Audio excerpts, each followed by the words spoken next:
Physiology और functioning of Obelia colony. Obelia की colony में सबसे पहले हम देख रहे हैं लोकोमोशन। जो ओबेलिया की कॉलोनी है और इनके पॉलिप हैं, ये दोनों ही सेडेंटरी होते हैं, मूव नहीं कर सकते। बट इनका जो सेक्सुअल जुएड है, दैट इज मेड्यूसा, ये स्विमिंग कर सकता है। मतलब एक प्लेस से मूव करके दूसरे प्लेस तक जा सकता है, इसी को बोल दिया जाता है लोकोमोशन। लोकोमोशन दो तरह की हो सकती है, फ्लोटिंग भी हो सकती है, फ्लोट करके जा सकता है, और स्विमिंग भी हो सकती है। जिस पानी में ये रह रहा है, उसी पानी के प्रेशर की वजह से ये अपने आप को, अपनी बॉडी को मूव कर देगा। This is called as hydro propulsion. Next आ जाते हैं इसके न्यूट्रिशन पे। पॉलिप और मेड्यूसे दोनों ही कार्निवोरस होते हैं। रेस्पिरेशन, दोनों एरोबिकली रेस्पायर करते हैं in the presence of oxygen, and ये थ्रू जनरल बॉडी सरफेस ही होती है, डिफ्यूजन से ही ऑक्सीजन अंदर आ जाती है। एक्सक्रीशन, दोनों में ही अमोनिया एक्सक्रीटरी वेस्ट होता है, एंड ये अमोनिया बॉडी के सरफेस से ही डिफ्यूज हो जाता है। अंदर अमोनिया ज्यादा हुआ, बाहर कम है, तो अंदर से बाहर ये चला जाएगा bye diffusion. Next is reproduction. हमने पहले बात की थी कि जो ओबेलिया है, इसमें मेड्यूसे सेक्सुअली रिप्रोड्यूसिंग जूइड्स हैं। ये मेड्यूसे फीमेल और मेल अलग होते हैं, तो हम बोल सकते हैं कि ये यूनिसेक्सुअल है या डायोशियस है, दो अलग है। बट ये दोनों सेक्सुअल डायमॉर्फिज्म शो नहीं करते। अब जो मेल मेड्यूसा और फीमेल मेड्यूसा है, ये मान लीजिए ये एक मेड्यूसा है। मेड्यूसा का जो सब अम्ब्रेलर पार्ट है, अंदर वाला नीचे वाला पार्ट होता है, वहां पर इस रेडियस को बोलते हैं पर रेडियस। सिमिलरली ये वाला रेडियस भी, ये सभी रेडियस हो जाते हैं पर रेडियस। इन पर रेडियस पे जो कैनाल्स होती हैं, उन्हें बोलते हैं रेडियल कैनाल्स। रेडियल कैनाल्स के सेंटर में ओवल शेप के स्ट्रक्चर्स होते हैं, हर रेडियल कैनाल के सेंटर में। These structures are called as gonads. ये गोनाड्स एक्सटर्नली एपिडर्मिस से कवर्ड होते हैं, इंटरनली गैस्ट्रोडर्मिस से कवर्ड होते हैं। अगर फीमेल मेड्यूसा है तो ये गोनाड्स ओवम बनाएंगे, और अगर मेल मेड्यूसा है तो ये बनाएंगे स्पर्म। स्पर्म छोटा होता है as compare to ovum, motile होता है, एंड मोटाइल किस लिए? क्योंकि इनके पास एक टेल होती है, यूनिफ्लैजिलेटेड होते हैं।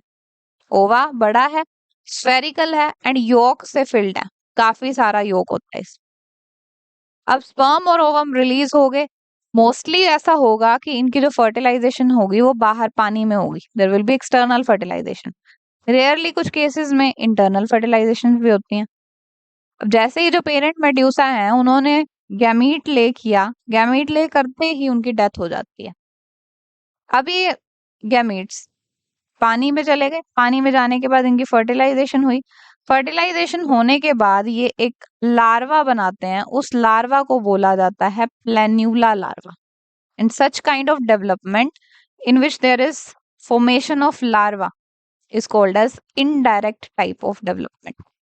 लाइफ साइकिल में देखिए, ये है ओबेलिया कॉलोनी।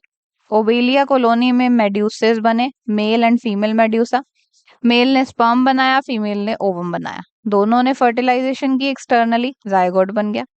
जायगोट क्लीवेज करना स्टार्ट करता है, 2 cell stage, then 4 cell stage, फिर ये और डिवाइड करता है, मोर्यूला बनाता है। मोर्यूला में कैविटी बनती है, ब्लास्टूला बन जाता है।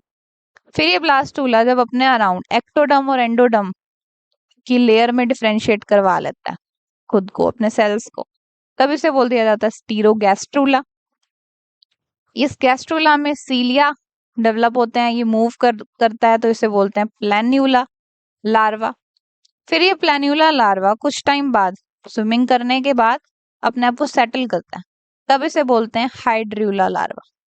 ये हाइड्र्यूला फिर पूरी कॉलोनी में डिफरेंशिएट हो जाता है, वापस से ओबेलिया कॉलोनी बन जाती है।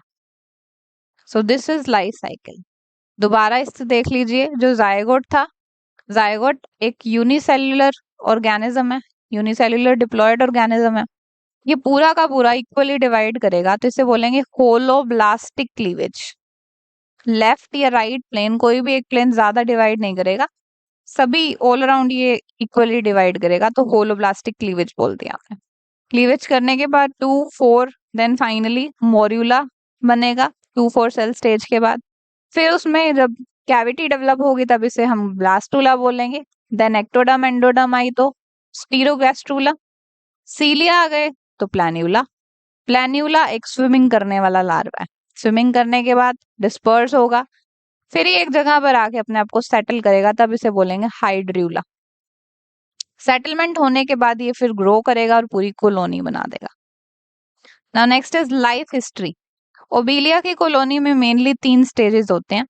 जो कॉलोनी है वो एसेक्सुअल जनरेशन है खुद, इसने बडिंग की, बडिंग करके ब्लास्टोस्टाइल बनाए। ब्लास्टोस्टाइल के अंदर मेड्यूसा डेवलप होते हैं। मेड्यूसा खुद सेक्सुअल जूइड्स हैं, सेक्सुअली रिप्रोड्यूस करते हैं और फिर से जायगोट बनाते हैं। जायगोट की डेवलपमेंट से ओबेलिया की कॉलोनी बन जाती है।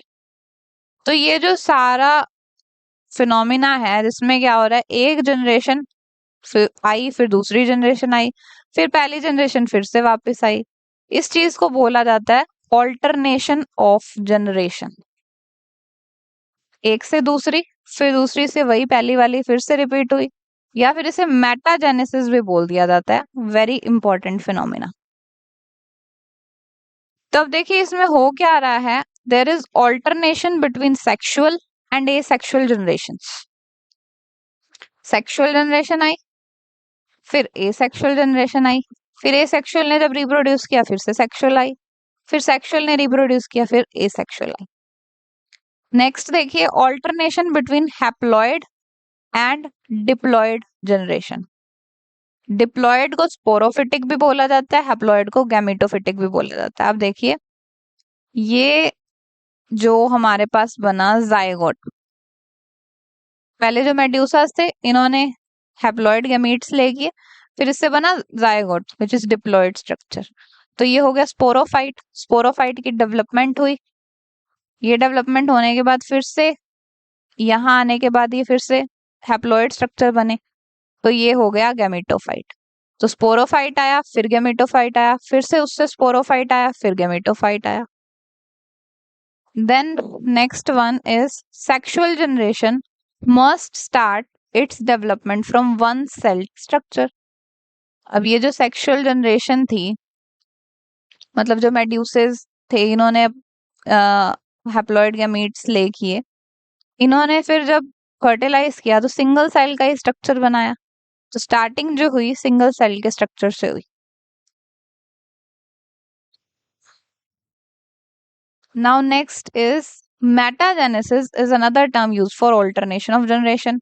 इसकी इंपॉर्टेंस क्या है, जो मेटाजेनेसिस है इसकी वजह से क्या हो रहा है, जब स्पर्म और ओवम ने फर्टिलाइज किया जायगोट बना, फिर उस जायगोट की डेवलपमेंट से प्लैन्यूला लार्वा बन जाता है। ये प्लैन्यूला लार्वा डिस्पर्स हो सकता है इजीली, तो डिस्पर्स हो गया, ये डिस्पर्स हुआ, कहीं जाके सेटल हुआ, वहां पे फिर कॉलोनी हो गई। तो ऐसे इससे क्या होगा कि एक ही जगह पर ओवर क्राउडिंग नहीं होगी। अगर एक ही जगह पर ये सारे हों तो क्राउडिंग हो जाएगी, बट ये डिस्पर्सल की वजह से किसी और जगह पे जाके रह सकता है। So there will be prevention of over crowding. Another thing is it also reduce intra-specific competition. Intraspecific competition मतलब विद इन स्पीशीज जो कंपटीशन होता है। अब मान लीजिए कि एक पानी वाला एरिया है, उसी पानी वाले एरिया में एक कॉलोनी है, साथ में दूसरी कॉलोनी भी है, फिर और कॉलोनी भी उसके साथ ही है।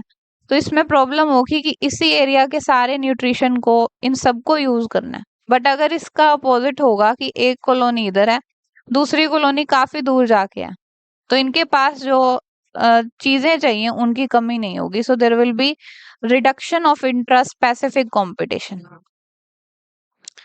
नेक्स्ट हम देखते हैं differentiation between polyp and medusa. तो पॉलिप सिसाइल है, मूव नहीं कर सकता, मेड्यूसा फ्री स्विमिंग है। Polyp is cylindrical, medusa is umbrella shape. Then it is covered by hydrotheca, इसके ऊपर कोई प्रोटेक्टिव कवरिंग नहीं है।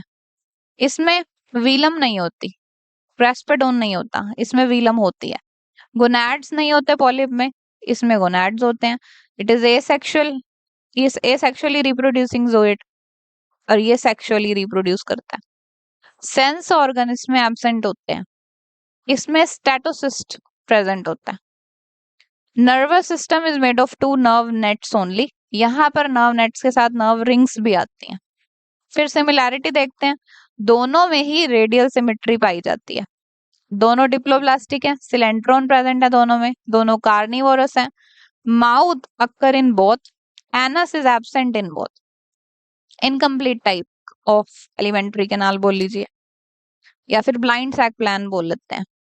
Respire and excrete through general body surface. That's all about physiology.